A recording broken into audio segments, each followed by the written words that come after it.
කොහොමද යාළුවනේ ඔයාලට සුබ දවසක් වේවා ඔයාලා හැමෝටම. මේ මම ගේන්නේ ආයේ කතරගම වීඩියෝ එකේ දෙවෙනි කොටස. අපි දැන් ඉන්නේ අනුරාධපුරේ ඇවිල්ලා.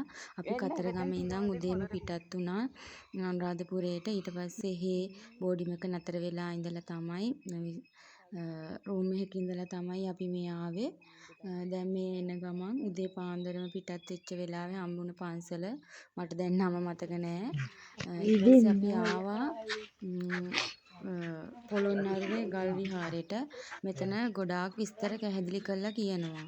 මම ඒත් ඒක රෙකෝඩ් කරගත්තේ නෑ. පස්සේ ඒත් එයාලා කිව්වා රෙකෝඩ් කරගන්න කමක් නෑ කියලා.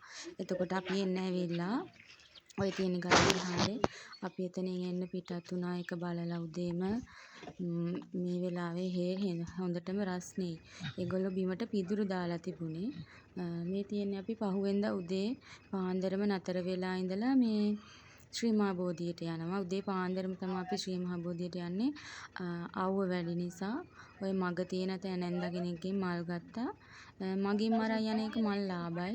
මොකද ශ්‍රී මහා බෝධිය ගාව මල් ගොඩක් ගණන් වැඩි. ඒ වගේම ඉතින් මෙයාලටත් හොඳයිනේ මග ඉන්න අයගෙන් ගත්තාම. අපි ඔය යන ගමන් ඉන්නේ. අපි මේ ගිය දවස් ටිකේ අර පෙට්‍රල් දෙන්නේ QR එකකට වගේ. ඉතින් ඒ පෙට්‍රල් අඩු වුණා කියලා නෑ මිනිස්සු පුරාම ඇවිදින් ඉන්නවා. මේ පේනවනේ ඔයාලට. එතනදි ගොඩාක් ඉන්නවා මේ ඒගොල්ලෝ ඒක පෙට්‍රල් ප්‍රශ්නේ කරගෙන නෑ. මේ අපි දැන් ශ්‍රී මහා බෝධිය වැඳලා ඉස්සෙල්ලම ගියේ රුවන්වැලි මහා සෑයට. රුවන්වැලි මහා සෑයට මේ දැන් යන ගමන් ඉන්නේ. පේනවනේ ඔයාලට ගොඩාක් සෙනඟ ඉන්නවා දැන්. අපි ගියේ සතිය දවසක. ඒ වුණත් ගොඩක් සෙනඟ ඉන්නවා. මිනිස්සු ඒගොල්ලන්ගේ වැඩ කරගෙන යනවා. මේ තියෙන්නේ අපි ගියේ රුවන්වැලි මහා සෑයට. එතනට ගිහින් වැඳලා කරලා අපි යහපව් ආවා මේ ඒ පාරෙම රුවන්වැලි මහා සෑයේ ඉඳලා ශ්‍රී මහා බෝධියට යන්නත්. මොකද අනිත් පැත්තෙන් එන්න ගියාම ආයෙ ඇවිල්ලා කරදරයිනේ. අපි ගෙදර කට්ටිය විතරක් නිසා ඒකත් අහපව් ඇවිල්ලා රුවන්වැලි මහා සෑය වැඳලා ආයෙ ශ්‍රී මහා බෝධියටත් ගියා. එතන ඉඳන්ම මේ පේනවනේ ඔයාලට ගොඩක් සෙනඟ ඉන්නවා.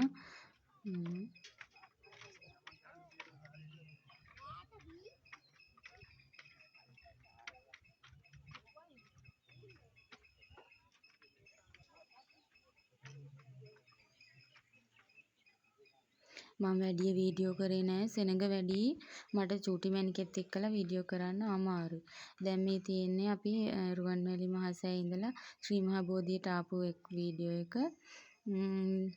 මෙතනත් ඒ වගේ තමයි. දැන් මේ වෙලාව අපි දැන් මේ ශ්‍රී මහා බෝධියට යනකොට 7:00ට විතර ඇති. ඒ වෙලාවටත් ගොඩක් සෙනඟ ඉන්නවා. මොකද කිරිපිඩි පූජා කරන අය එහෙම උදේම එනවා යාලා. ඒවා පූජා කරනවානේ උදේම ඇවිදින්. ඉතින් යාලා ඒ වැඩ කටයුතු ඉවර කරලා යන අය තමයි ගොඩක්ම ඉන්නේ. ඉතින් ගොඩාක් උදේ ආවත් ගොඩක් සෙනඟ ඉන්නවා. අපි ඉතින් හැම අවුරුද්දකම වගේ එනවා. මට නම් කොච්චර ගියත් ඉතින් එපා වෙන්නේ නෑ. අපි ඉතින් හැමදාම වගේ යනවා. හැබැයි තාම අපිට කිරිපිඩි පූජා කරන්න බැරි වුණා. ඒකත් කරන්න ඕනේ ඊගාව පාර හරි ගිහින්. මට ලොකු ආසාවක් තියෙනවා එහෙම කරන්න. මොකද තාම චූටි මැණිකේ පොඩි වැඩි නිසා මට කරගන්න අමාරුයි. දැන් මේක නගිනවා. අපි එක ගමනක් ආවා. සෑහෙන සෙනඟින් ගියා.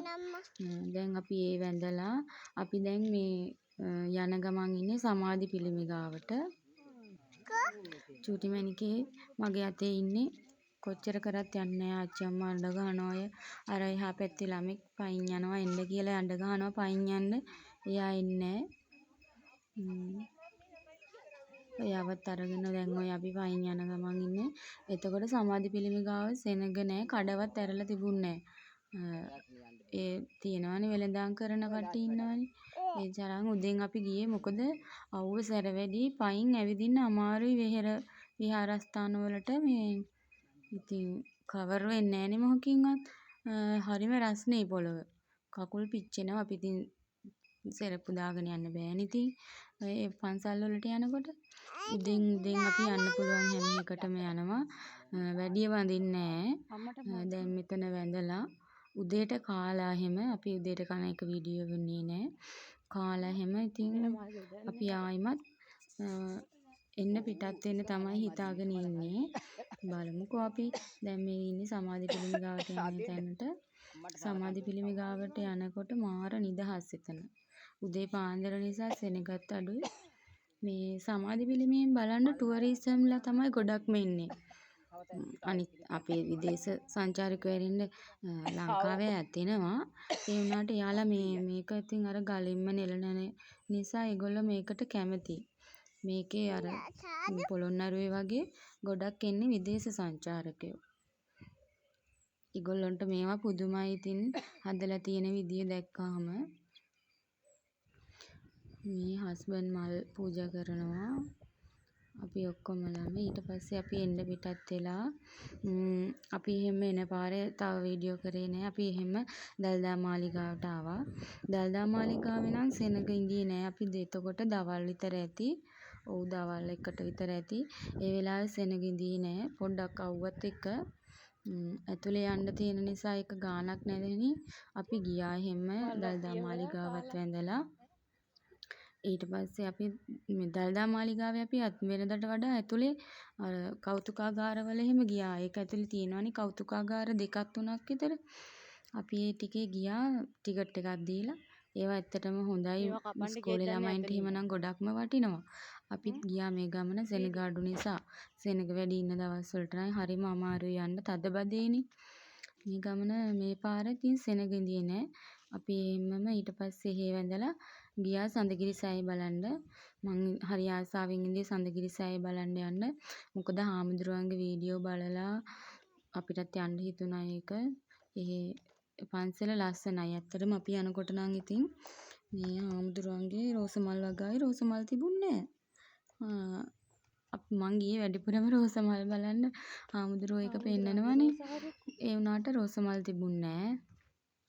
ඒකත් බලලා අපි මේ දවල්ටත් කාලා හැම මේ කොහෙද සඳගිරි සෑය වැඳලා අහපව් ගෙදර එන්න පිටත් වුණා.